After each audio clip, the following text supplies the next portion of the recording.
আসসালামু আলাইকুম। আপনারা দেখছেন কোটচাঁদপুরের একটি ড্রাগন বাগান। তো এই ড্রাগন বাগানটা আপনাদেরকে একটু দেখাই। খুব বড় একটা বাগান কিন্তু। এই বড় একটা বাগানে সম্পূর্ণ এভাবেই ঘিরে রেখেছে।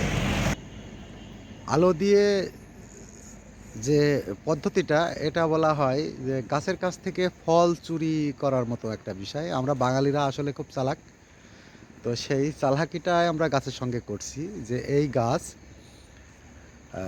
রাতের বেলায় যে আলোটা দেওয়া হয় এদেরকে বুঝতে না দেওয়া যে আজকে এখনো রাত হয়নি, এখন দিন, তুমি ফুল দাও, ফল দাও, এইভাবে আর কি। অনেক সুন্দর একটা জায়গা, খুব ভালো লাগলো দেখতে। মনোরম একটা পরিবেশ, মাঠের মাঝখানে এত সুন্দর। এটা একদম কোটচাঁদপুরের বাজারের উপরেই। তো ভিডিও ভালো লাগলে অবশ্যই লাইক কমেন্ট শেয়ার করবেন। সবাইকে অনেক অনেক ধন্যবাদ।